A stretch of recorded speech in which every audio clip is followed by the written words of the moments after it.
ভগৱান বিষ্ণু আৰু ব্ৰহ্মাদেৱে দুয়োজনৰ মাজত কোন বেছি শক্তিমান তাক লৈ বিতৰ্কৰ সূত্ৰপাত হৈছিল। তেতিয়াই ভগৱান শিৱই জ্বলি থকা খাম্বাৰ ৰূপত দুয়োজনৰ মাজত প্ৰকট হৈছিল। তেওঁলোকে দুয়োজনে ইয়াৰ ৰহস্য বুজিব পৰা নাছিল। তেতিয়াই ভিতৰৰ পৰা আৱাজ আহিছিল যে যিজনে ইয়াৰ আগ বা গুৰি বিচাৰি উলিয়াব তেওঁৱে সকলোতকৈ মহান বুলি কোৱা হ'ব। এই কথা শুনাৰ তৎপশ্চাতে ব্ৰহ্মদেৱে পক্ষীৰ ৰূপ লৈ খাম্বাৰ ওপৰত থকা আগলি বিচাৰিবলৈ যায়।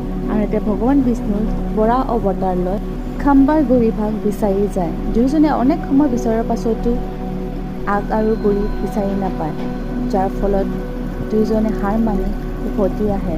তাৰ পশ্চাত ভগৱান শিৱই নিজৰ আচল ৰূপত প্ৰকট হয়। ভগৱান বিষ্ণু আৰু ব্ৰহ্মদেৱে মানি ল'লে যে শিৱহে সকলোতকৈ মহান আৰু শক্তিশালী। ইয়াতকৈ ডাঙৰ শক্তিশালী এই জগতত আৰু কোনো নাই। ইয়াৰ লগতে শিৱ পুৰাণতো উল্লেখ থকা এই খাম্বাৰ